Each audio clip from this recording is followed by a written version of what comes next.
Chicago Bears Now is presented by Roan. Upgrade your wardrobe today with Roan by going to roan.com/chatsports. Code chatsports going to get you 20% off at checkout. All right, Matt Eberflus announced earlier today that Caleb Williams and the majority of Bears starters won't play against the Chiefs. Now, I don't know who that entails. Like, is Nate Davis maybe going to get some snaps? Are they going to play couple young guys that could be starters? I'm not really sure. Maybe all starters are going to sit and they just hadn't completely finalized that. Who knows? In general, I'm not surprised by this. A little disappointed, but I'm not like freaking out about it. It is what it is. I think they played Caleb and those guys a little longer than they expected to the last game. So he ended up playing 43 snaps in the preseason. Their initial plan was 45 to 55. So kind of falls in that ballpark at the end of the day. So his preseason ends playing in 2 games, 10 for 20, 170 yards passing, 20 rushing yards, and that rush touchdown. Bit misleading on the numbers, obviously. He had a few drops. Komet and DJ at least had one drop. A couple others that could have been caught. So I thought he was pretty good overall. Again, I would have liked to see a few more drives, like even if it was just like 2 drives, even if they're both, quick 3 and outs or something. But is that the difference between being incredibly ready for week 1 of the real deal or not? Probably not. So I'm not surprised by a cautious approach at the end of the day. Now, some of my takeaways from what we saw from Caleb in the preseason are as follows. I thought he displayed really the full arsenal of throws. He threw with touch, velocity, in the pocket, outside the pocket. Certainly more comfortable and elite when throwing on the move as compared to the pocket, although he had some good pocket throws in there as well.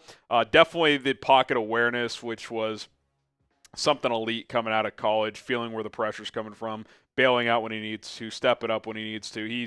He's really good at that. He has good feel for the pocket. I mentioned the elite playmaking, getting on the edge, throwing on the run, occasionally scrambling when needing to. Certainly missed a few throws. Thought he was a little amped up in that second preseason game this past week and missed a couple early, but never really put the ball in harm's way, so that was good. And I thought he had good command in the huddle, line of scrimmage, made a few pre-snap checks as well. So I think you saw a little bit of everything. Again, certainly not a finished product. You wouldn't expect him to be, but I think all in all a good preseason. I would echo Matt Eberflus's sentiments in that regard, which he said earlier today. Flash greatness. It's it's early, but it looks pretty good, and the Bears have a chance to have something special here, I think, with Caleb Williams. How would you grade his preseason for his first preseason here? A, B, C, D, or F? A being you thought it was incredible, F being it obviously was awful. That was a solid B+. Wasn't perfect, wasn't flawless. Certainly things to work on, but I think if you're a Bears fan, there's a lot of reasons to be excited here when it comes to Caleb Williams and QB1. And now we wait for week 1, and that's he's going to have gone 22 days in between games, so that's a decent amount of time. So we'll see what the Bears do to prepare him for that and get him ready to roll. All right, coming up next, things get chippy at training camp, plus a couple other news and notes from Hallis Hall today.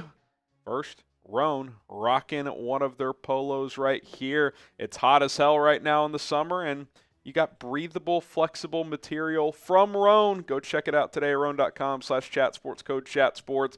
Their commuter collection is awesome because it's the most comfortable set of clothing products known to man, and they're going to fit you for every situation. You want to be more casual? Go short sleeve with the shorts. They got you covered there. If you need to be more professional, you can get their commuter button-down shirt, throw on one of their blazers, and be ready to rock and roll for an important business meeting, or if you need to get fitted for a wedding or funeral, that's all on the table as well. Looking good is easy, but being comfortable, that's the challenge, and Roan has kind of blended those two together with their fashion and their comfort with their 4-way stretch fabric on their clothes. That is excellent. I really love that these are machine washable products, so I save money not only with code CHATSPORTS at roan.com/chatsports, 20% off, but also by not having to go to the dry cleaners anymore. Roan's had me covered for a couple years. They can have you covered as well. Roan.com/chatsports. That's RHONE.com/chatsports.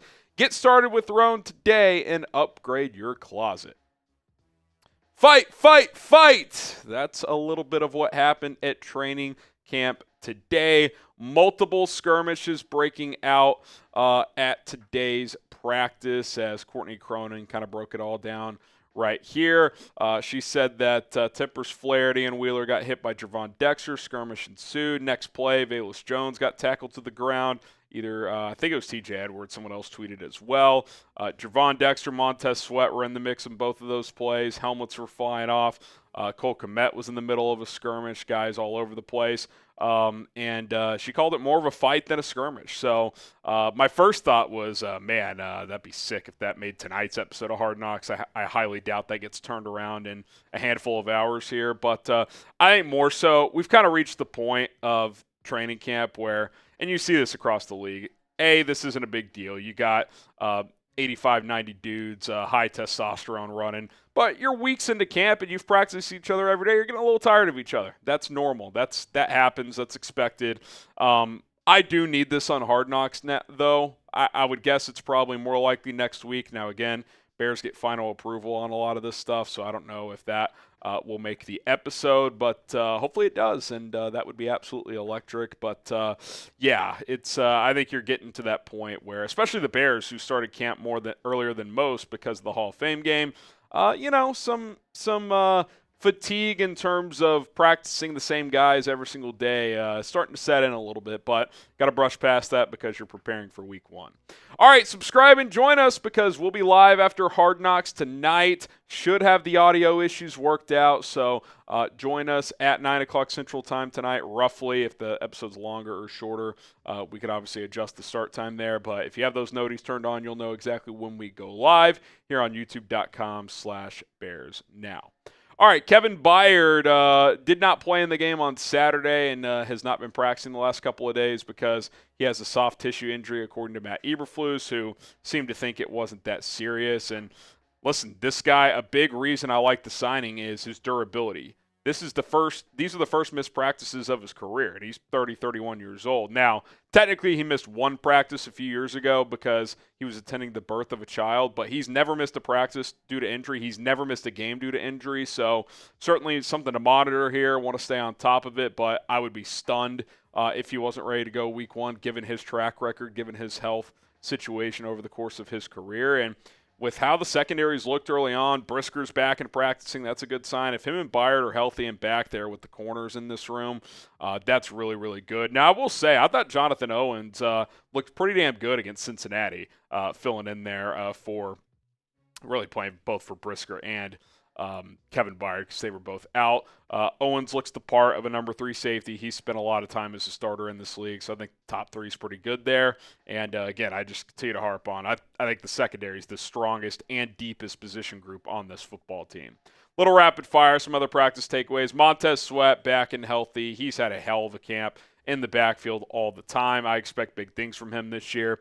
Keenan Allen, second straight strong day. I tweeted this out. He saw the accusations, the allegations of being slow and out of shape on Twitter because JT O'Sullivan in his film breakdown of Caleb kind of pointed out he thought Keenan Allen looked sluggish and out of shape, and 2 days in a row he's kind of dominated, so I think he heard the noise.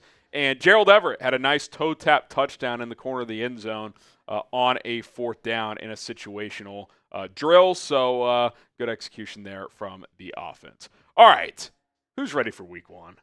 I love training camp. I like the preseason, but I'm kind of like the guys fighting today. Like, I'm ready for the real deal now. Like, we've been at this for about a month now.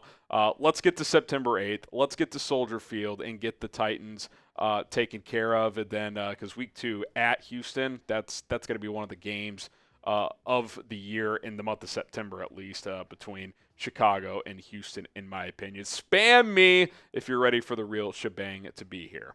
All right, that's going to do it for Chicago Bears Now. If you want free daily Bears coverage, hit that subscribe button. Don't forget to join us on Hard Knocks tonight as well, or live after Hard Knocks here on this channel. Full reaction, breakdown, little Q&A with you guys as well. Should be a lot of fun. I'm Harrison Graham. We'll see you guys then.